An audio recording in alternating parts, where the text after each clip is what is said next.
It's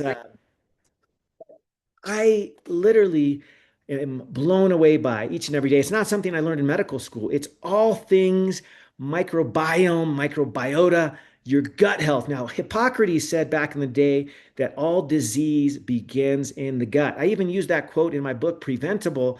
All disease begins in the gut. But my quote, what I truly believe is all health and all healing starts in the gut. The gut is that powerful. Literally everything from your mood, even from your desire, your animal, your ability and desire to get up in the morning, want to go out and move your body and exercise can come from the gut. There's actually new evidence, brand new evidence that's quite convincing that's pointing to diseases such as Parkinson's and even Alzheimer's, even long COVID's cognitive decline, how that can begin in the gut. Like literally, there's so much that we are now learning about the gut and how it's connected to our brain, right? We've been calling it the second brain for a while now, the so-called gut brain axis, if you will, because it travels via this nerve called the vagus nerve. That's VAGUS, not like Las Vegas. This Vegas, what goes between the brain and the gut, what stays does not stay in Vegas, right? What happens in the vagus nerve does not stay in the vagus nerve. It goes all throughout the body, goes to your brain, goes through your gut. Maybe you've had a gut feeling. Well, this connection is real. It's powerful. There's literally signals that those microbiota, the mostly bacteria, but there's viruses, protozoa, all these kinds of things living in our gut, and they send us chemical messages. They literally tell our body what to do. And if it's not the amazing bacteria in there, they'll tell you to eat more sweets and eat more processed foods because they thrive and they love it. And then if you get the gut healthy and you feed them the fibrous things that they want, the so-called prebiotics, right? The fibrous veggies and whatnot, and you feed them that, and they're going to thrive and they're going to send your body signals to eat more amazing, amazing, colorful plants, the fruits, the vegetables, all the things that are so just chock full of nutrients. So it's an amazing, amazing process. The gut is literally much more than the second brain. It is powerful. We're going to get into it. I can't wait to share a couple of things that are brand new. But let me just first dispel this common myth. Your gut is way more than just simple digestion. I know often we think of, oh, maybe I'm a little bit queasy or I'm having trouble pooping. You go on a long trip. I just a week and a half ago got back from being away in Mexico for a week, and I got a teensy bit constipated because and constipated for me means having like maybe 1 to 1.5 bowel movements a day instead of like 2 or 3 a day. So I poop each and every day, and I think we all should minimum poop once a day because that is a way to eliminate toxins. Like we got to be able to do that. And mostly we think about our gut as that process, right? Of digestion, absorbing nutrients, getting rid of toxic and waste and so on. It's way, way, way more than that. Food literally is a powerful, powerful thing because our gut, when it responds to the triggers of our environment, both the things we put in it, right, the food and drink, but also responds to things like our movement patterns. It responds to day and night, circadian rhythm. Like, how the heck you think it's dark down there? But I promise you, it responds.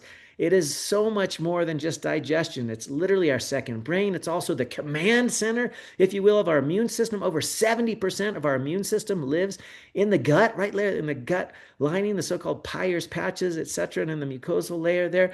It's crazy, like 70% of our immune system. We also know that serotonin is produced down there, up to 90% of it, that happy hormone, and the signals that go back and forth to the brain through the vagus nerve influences everything from your mood to your focus, even your decision making. Like legit, one of my colleagues, Mark Hyman, likes to say the gut is not just the source of disease like Hippocrates used to say, right? Hippocrates said all disease begins in the gut. He says it's the source of healing.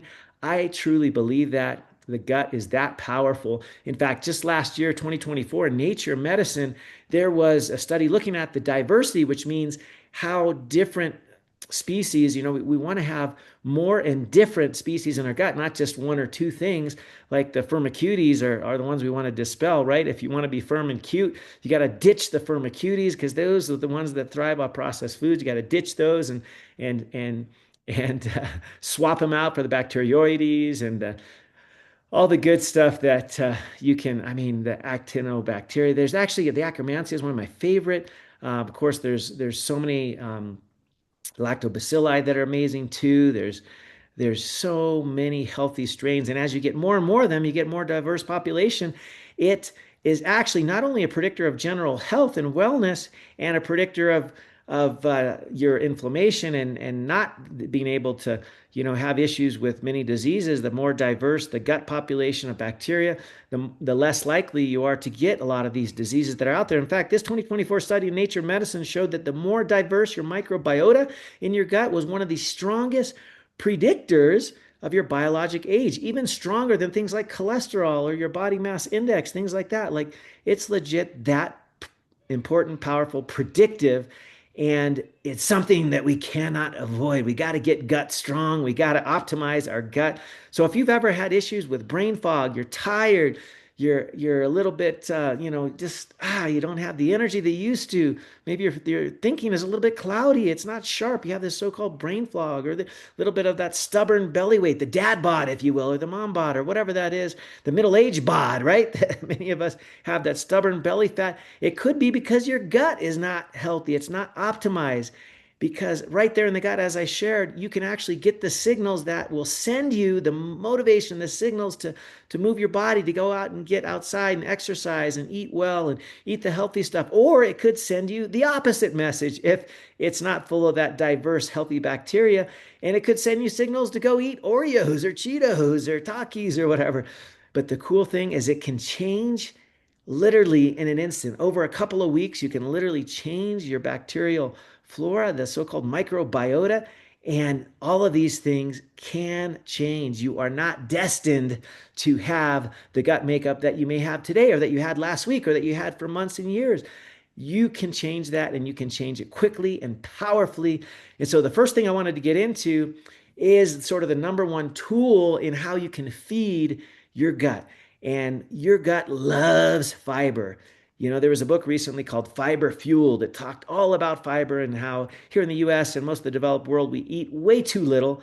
In fact, the minimum we should be eating between like 30 and 60 grams of fiber per day. Most of us get probably less than 10 grams. Like, it's so sad. And the fiber literally feeds our gut. And then the gut produces these things called short chain fatty acids, which are so powerful, and they feed the bacteria in converse. And there's this whole loop, and it goes to the enterocytes, which are the healthy lining cells. It makes them nice and tight so you don't get so-called leaky gut. So there's a whole positive feedback loop between the short chain fatty acids, the gut bacteria, the enterocytes, the intestinal cells, and the so-called gap junctions, which can keep your gut tight so you're not leaking chemicals and undigested food into your bloodstream, making you inflamed and foggy and develop excess weight, even develop inflammation that could lead to things like heart disease and cancer and Alzheimer's and Parkinson's.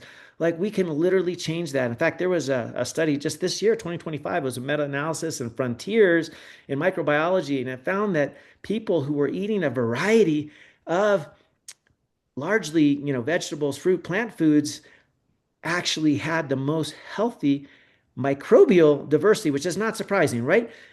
we we as humans kind of crave diversity, right? Tony Robbins even talks about this. There's the needs that we all have, six human needs. One is we like things to be predictable. We like to have security, but then we also like diversity. We like change. We like, fun, unpredictable things. Like, he calls it variety. Well, actually, we crave variety not only in our lives to kind of keep it interesting, spice things up, but our gut, our bacteria, our friends and allies that are down there, they crave variety as well. And as we eat a variety of foods, in fact, this study showed that people who ate more than 30 different plant foods per week, and this would count, whatever different thing you had in your salad. If your salad was comprised of 10 different plant foods, whether they be vegetables or fruit like tomato or whatever, that would be 10 things right there. And then you add another 10 things, nuts, seeds, different fruits. I love to go to farmers markets because you can get funky fruits like persimmons, which we can't always get all the place. Persimmons are amazing. I love them. I got pomegranate the other day. Oh my gosh, so many. Like, if you're in Hawaii, you can get things like lychee and rambutan and of course passion fruit, guava. There's some amazing, amazing stuff out there. My favorite is that mango, oh man, I just love this stuff. And you can get it all in the farmer's market. And if you literally have 30 different plant foods that you eat per week, you had a significantly higher microbial diversity, which also correlated with lower inflammation and better insulin sensitivity. And this was just this year, Frontiers Microbiology 2025. So lower inflammation is the key, right? Because inflammation is the root of all disease. So make sure you mix it up. Try to eat something new each and every week. Go to the farmer's market, pick out a new vegetable or fruit you've never had. Try to eat at least 30 different things throughout the week, and you will crush this. You will feel amazing. It'll be fun. Like, who doesn't like to try new things? There's so many amazing things out there. My whole philosophy is add more than you subtract. Like, there's really only three things to subtract from your diet. I talk about this sort of the big three, right? The highly processed grains and flours, like all of that bland, highly processed stuff, the grains and flours, subtract that. You don't need that. And gluten is tip of the iceberg, right? Then you have the highly processed sugars, whether they be the thing you always want to try to avoid, right? The high fructose corn syrup, or it doesn't matter, like agave nectar, like all this stuff that sounds like it's healthy, natural sugar, like none of it is really good. Like you don't want highly processed sugar of any kind. If you want to add a little honey, now that I would approve of. Honey is great, but there's so many other artificial things out there and just natural things that are sweeteners. I mean, high fructose corn syrup comes from corn, right? Well, it's not natural. It's not good. I would say corn in most cases is not amazing, but especially not the high fructose corn syrup. So that's all you got to avoid. Three things: highly processed flours and grains, highly processed sugars, and then the highly processed oils, right? All of the so-called seed oils that are produced with high pressure, high heat. Then you got to bleach them and deodorize them because they're rancid and disgusting. Like swap out all of that for healthy oils like avocado oil, extra virgin olive oil, or coconut oil. Like those are the ones that you should be having and cooking with and so on and so forth. Those are the only three things to avoid. And then everything else, all these colorful fruits, vegetables, and fermented foods. Did you know that there's literally like 100,000+ different types of fermented foods that are being eaten by us as humans across the globe? Like there's so many fermented foods, like whether it be sauerkraut or kimchi, which is sort of my favorite, kefir, miso. Oh, I love miso. Have you ever had a good bowl of miso soup? Go to a Japanese teppanyaki restaurant, get the miso soup for your appetizer. Oh my goodness. I love that stuff. The healthy fermented foods. There's so many of them. Kefir, like I said, sauerkraut, kimchi, miso. There's so many different ones. I mean, I just like fermented veggies. They keep them. You can actually do your own at home. Did you know you can make that stuff at home? It's not hard. And it's so powerful. It tastes pretty spicy and interesting, and you can fill your gut with the fermented foods. And there's literally hundreds of thousands of these throughout the globe that we're eating as a human population. And so experiment. Sometimes it is said that the healthiest people out there aren't the ones that are necessarily eating less. Like we think people that are eating less are healthier. Well, they're actually not. They're eating just more of a variety of real food that feeds your inner garden. A variety. Remember, variety is the spice of life. Not only do we crave it as one of our basic human needs, but our gut flora, our microbiota, they crave it as well. And this just reminds me of a client I had in the past. We'll just call her Lisa. She came in, she was always having sort of it would go back and forth, right? Some days she'd be constipated, other days she'd have diarrhea. She'd seen a bunch of doctors and GI docs, and they said, oh, you got IBS, you got this, you got that. They couldn't come up with how that she could heal, like legit how she could heal. And she had all these food intolerances. So we actually started this, and I just called it the 30 plants challenge, where it's just like that study I mentioned from this year, 2025, that said that if you can eat 30 different plants over the course of the week, and if you can throw in a daily fermented fruit, like this will be a game changer. And she took the challenge. And it only took a couple of weeks for her to get up to 30 unique plants that she would eat throughout the week. She loves salad, so we just kind of crafted these and curated them specifically to have a variety. We threw in some fermented foods. I remember she was like, there's no way I'm ever going to try kimchi. And we had her try it. And she was like, oh, wow, this is actually kind of cool. And kefir, she tried that too. And we were spicing it up. Miso, we even got her to have miso soup. It was amazing. And within 6 weeks, her bloating was gone. Her energy went way up and through the roof. And she said to me, you know what? I had no idea that food could make me feel this good again. Like she was enjoying the variety, the like I was sharing the spice of life, right? You got to mix it up. And she was trying all sorts of new foods. She even tried kombucha. She tried all these different things, and she was just in heaven. Her eyes had a glow that they hadn't had in years. Her energy was way up. So here's the deal. Here's my challenge to you right now this week.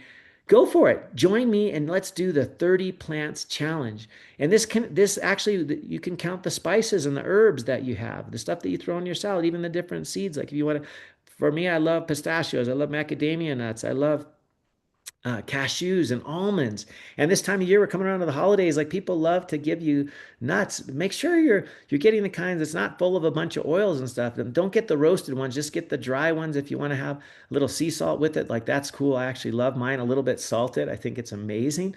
And then include 1 to 2 servings of fermented foods each and every day. Try them out. Try them out. See what you like. And I will promise you, it's very interesting. As you start to eat this way, you're actually going to crave more of these healthy foods. And then as sort of a corollary, you're adding all this new variety. Well, just drop those three big things that we talked about: the highly processed grains and flours, the highly processed sugars, the highly processed seed oils, which is basically just drop the processed foods, try to keep them at less than like 10% of your diet.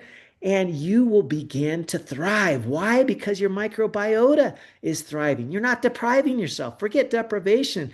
Thrive on variety because food, it's just the first thing, the first layer, the first exposure these microbiota have to a wonderful life. And if you grow the ones that are healthy and happy and they're sending you signals to eat more fruits and vegetables and spices, and they're happy and they're sending happy signals, the serotonin and whatnot to your brain, and you're like, oh my gosh, like I'm not feeling depressed anymore. I'm not feeling anxious because your gut is now healthy and legit. You can change your gut and change your life. And it all starts with what's at the tip of your fork. So that's my first challenge for you is increase the variety. That's tool number one with both the food and the fermented food.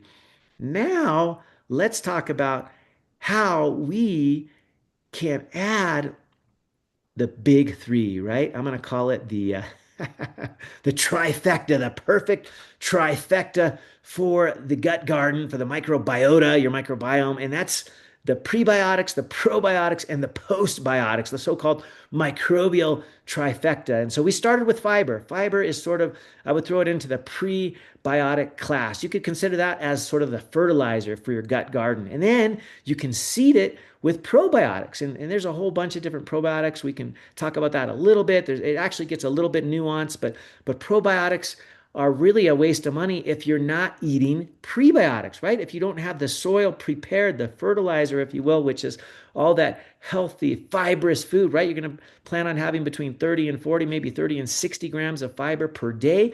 Like if you're not seeding and getting the soil ready first with the fiber, the seeds that you're throwing out, you could be spending hundreds of dollars on probiotics and they're not even growing. They're not going to be able to populate and be useful if you don't have the appropriate ground prepared, which is with the prebiotics. That's kind of the food for them. And then postbiotics, that's sort of the messengers or the things that come after, that come from the probiotic strains that are sort of, you could consider that kind of the harvest. These are the compounds that the microbes themselves, the healthy bacteria, the lactobacilli, the bacteroidetes, the Akkermansia, all the things that they're producing. Like Akkermansia produces this amazing thick mucus, which protects your gut, right? You want to have a gut that's not leaky, that's not letting toxins in. And so you got to feed the Akkermansia with the appropriate fertilizer, right? The appropriate fibrous prebiotics. And then it will give you as a postbiotic the beneficial stuff. Like in this case, the Akkermansia is that thick mucin layer. Others will actually produce chemical signals that can send messages to your brain.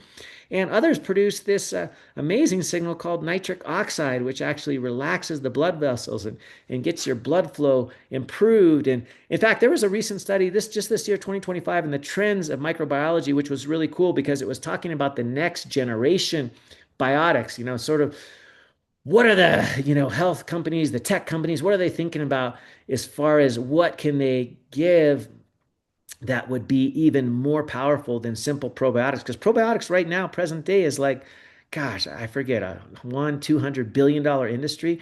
Well, now it's not just the probiotics. They're thinking about the big three. They're thinking about the prebiotics. They're thinking about the postbiotics. So now they're looking at probiotics that are engineered to be able to release what they have, their package, if you will, of the helpful strains. at the gut lining. So they're developing technologies that'll be able to protect them through the acidic stomach and whatnot, so they can actually deliver their helpful contents into the place where you actually need them, and with the fertilizer, if you will, with the prebiotics that will help them to take root and grow and give you those postbiotic big bang for your buck, whether they be chemical messengers and signals like the serotonin or the mucin, the mucus layer that the Akkermansia produces, or the nitric oxide, like all these things that can be produced as postbiotics, you'll never see if the prebiotic fertilizer, if you will, the fiber is not there in the first place. One of the things that Peter Attia has been quoted to say is that precision probiotics, they only work if the soil or the gut environment, if you will, is healthy enough to receive them. And that's what I was talking about, right? That's the so-called fibrous stuff that you're eating, fruits and vegetables, because that's what you need to have to be able to provide a soil that is ready to receive these things. And so otherwise, you're wasting your money. Like if you're spending, there's this amazing probiotic that I've been getting for my son. He has had lifelong issues with constipation, and so we've tried all different ones. And like legit, this certain probiotic, like it's a couple $100 a month. And so we're focusing on having the soil prepared, right? That he's eating the fibrous veggies. And the good news is he actually loves veggies. He loves asparagus. He loves Brussels sprouts. He actually loves veggies. And so that's been key to having these probiotics be able to take root in your gut. Because remember, before you just reach for, which capsule of probiotics am I going to start to take? Remember, it all starts with the foundation, right? With the fertilizer, if you will, preparing the soil with the prebiotic fibers, things like resistant starches, polyphenols. Think the green bananas or asparagus, right? Onions, berries. These have the ingredients to prepare the soil. And so once you get that soil ready, you can then layer it with a probiotic, right? A combo of probiotics to further support the diversity. And so I'll just share with you briefly a client I had in the past. It was about a year and a half ago. His name, let's just call him James. 38 years young, just super highly productive entrepreneur. He had several businesses. He was under a lot of stress. And I remember he came to me and he's like, gosh, I just have this kind of, I don't know, brain fog stuff. I just feel not as sharp as normal, and I feel bloated a lot, and I just can't figure this out. And I've tried to add some more veggies to my diet, and then I threw in probiotics, and I wasn't getting any benefits. And he's like, I don't get it, man. In fact, what he did was funny. He knew that I was into gut health, and even before we had met, he just started pounding probiotics. And what he did is he took all these probiotics, but he didn't prepare the soil. He actually wasn't eating much, if any, fiber in his diet.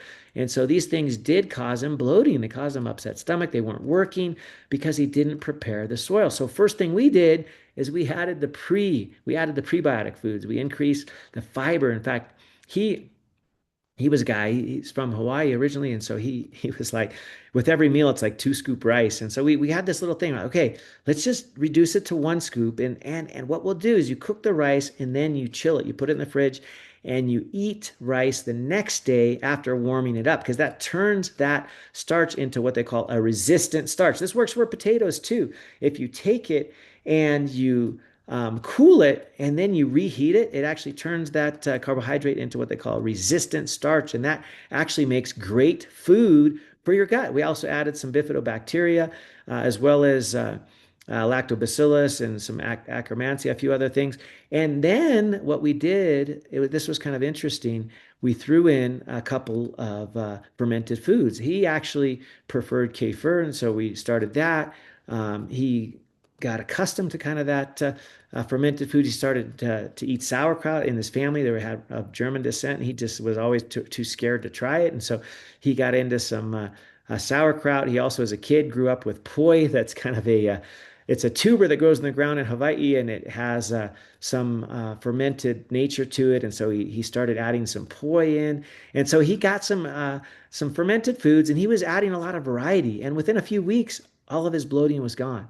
His mental clarity returned. He was focused again. He was sharp. And he's like, oh my gosh, like I had no idea food could do this, because he was trying all sorts of, he was just trying to go the easy button, right? He was buying probiotics, but he wasn't preparing the soil. He wasn't doing fermented foods, none of that. And so we added the prebiotic foods first.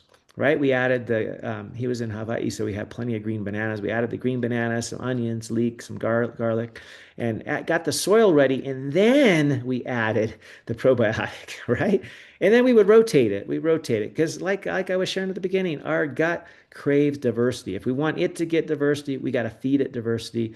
And so this is the way to thrive is add more than subtract. He subtracted the big three, the highly processed grains and flours, the highly processed sugar, highly processed seed oils, and he added all kinds of, he was on the 30 plant challenge. He added the fermented foods as well. And he really focused on getting the soil ready with the prebiotics, and it changed everything. He began to sleep better. His stress basically went down to negligible.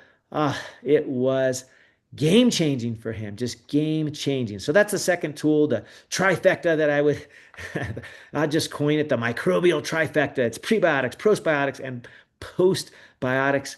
And the next tool I'm going to get into in just a sec because this one I love this one. This one has nothing to do with the food you eat. Food is so key, it's so critical, it's important. What lies at the tip of your fork is powerful. This one is totally separate from food, yet it is powerful with your gut. Are you ready?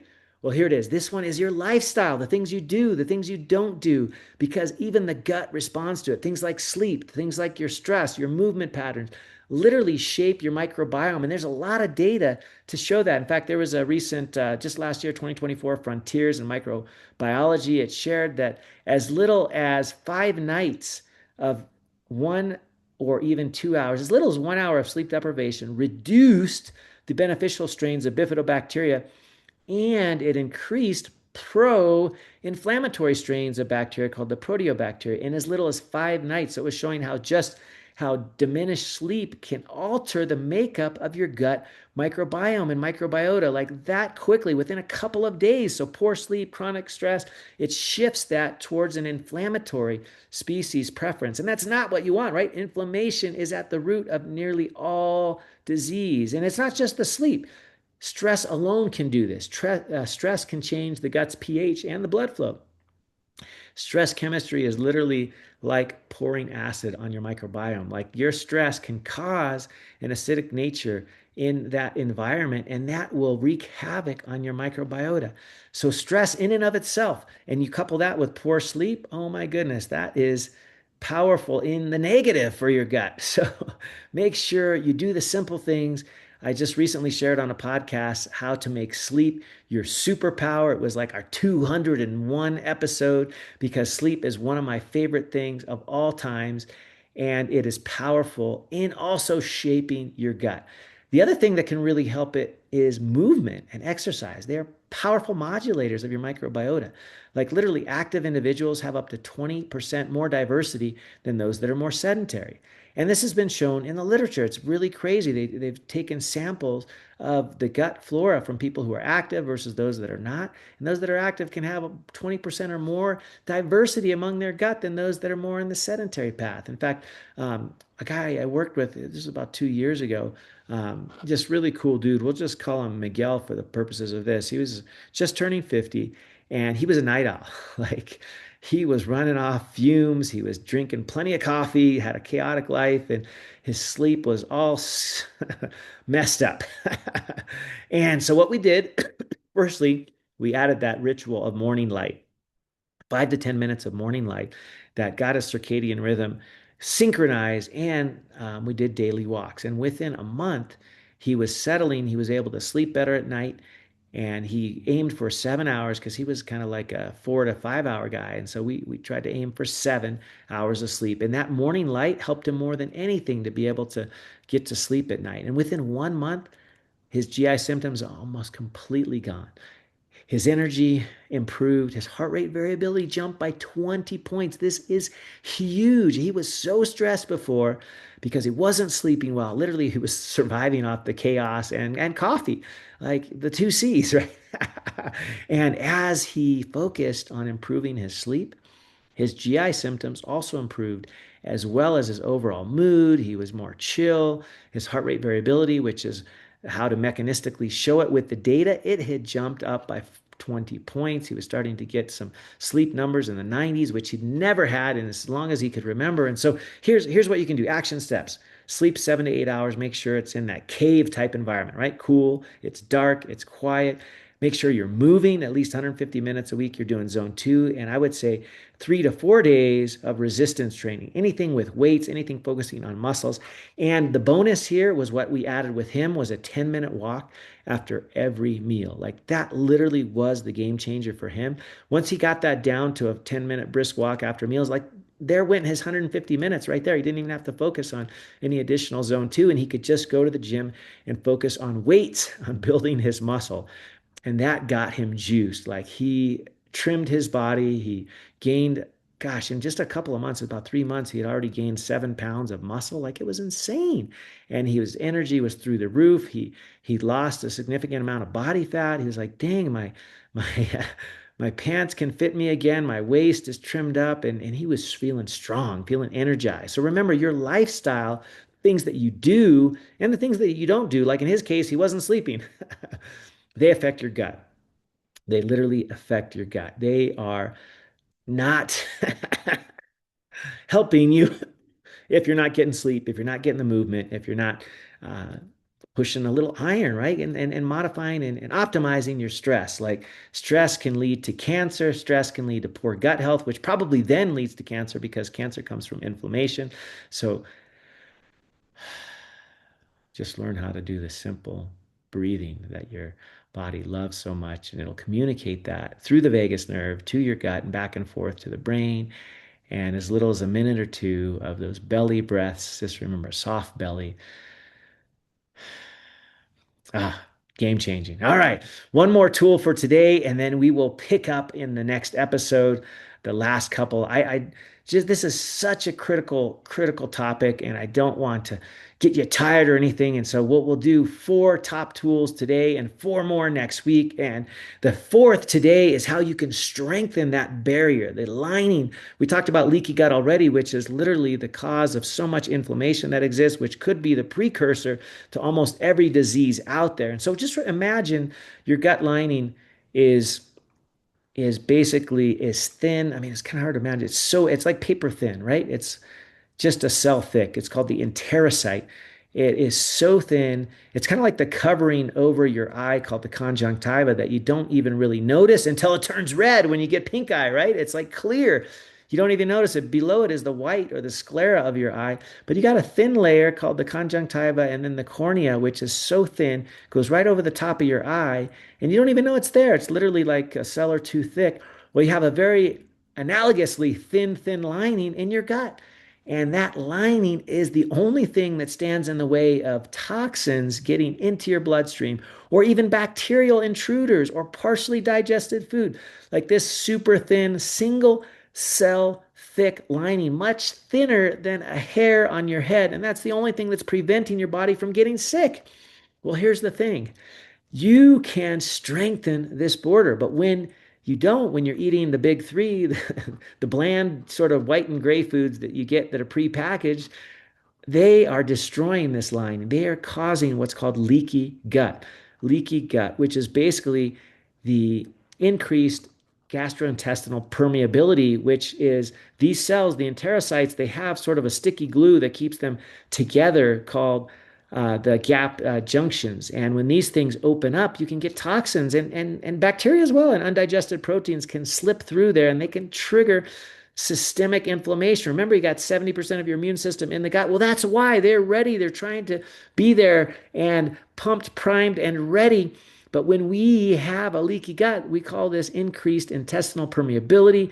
And that has now been linked to so many diseases, not just autoimmune, but also to metabolic syndrome, also to many of the mood disorders like depression, like anxiety. In fact, just this year in Nature Microbiology, they found that a compromised gut barrier, it correlated with, big surprise, a higher CRP. You remember that highly sensitive CRP that I've asked you to get checked? Well, if you haven't got that checked yet, please, you got to take a look under the hood. And that goes up when you have leaky gut. It also causes insulin resistance when you have leaky gut. And this just came out of Nature Microbiology 2025, just a couple of months ago. Remember, if you can heal that lining, get the lining tight again, you can literally turn off that fire of inflammation right at the source because that's where it's entering through that lining, through the leaky gut or the increased intestinal permeability, which you can improve through strengthening. One of the things is the mucus layer, right? We talked about Akkermansia, mucinophila. That's the one that actually produces that mucus lining. And the other things, if you can avoid the things that irritate it, the things that open it up, like the seed oils, which are inflammatory, alcohol. Yeah, I know alcohol. I'm not going to be popular for saying that. It makes, last week I said it jacked with your sleep, makes you sleep really poorly, which is also true, but also it causes leaky gut. So do the refined sugars and grains. And if you instead you add more than you subtract those three, and then you add 30 or more different plants, and you add zinc and glutamine and carnosine, collagen, all these things will strengthen the gut. They will strengthen the gut lining. And so it can be that simple. A client I had just this year, we'll just call her Natalie for this purpose, 36 years young, she had autoimmune disease. She had issues with her thyroid, most likely had Hashimoto's. She was always bloated all the time. Once we cleaned up her diet, we just removed the big three. That's it. The seed oils, the refined sugar and grains. We actually did add some supplements. We added L-glutamine. We added collagen and improved with the big three, right? The perfect trifecta of the prebiotics. We had her on the 30 plant challenge. We had her on the probiotics and we had her on the postbiotics. And with those big three, her bloating, and she also had some joint pains. It was kind of like almost like a rheumatologic disease where she'd wake up, her hands were achy, they were kind of swollen. And literally within a couple of weeks, this had almost resolved. I mean, it was like 90% gone. And all she did was cut out the big three, do the 30 plant challenge, and we added glutamine, we added collagen. We got that lining strengthened, and her CRP, which was, I think, and hers was over 10 when we started. I think it was 12.7 or something. We got it down to I think it was less than five. I believe it was like 3.5 or so in just a few weeks. So legit, this can be done. It can be done quite quickly.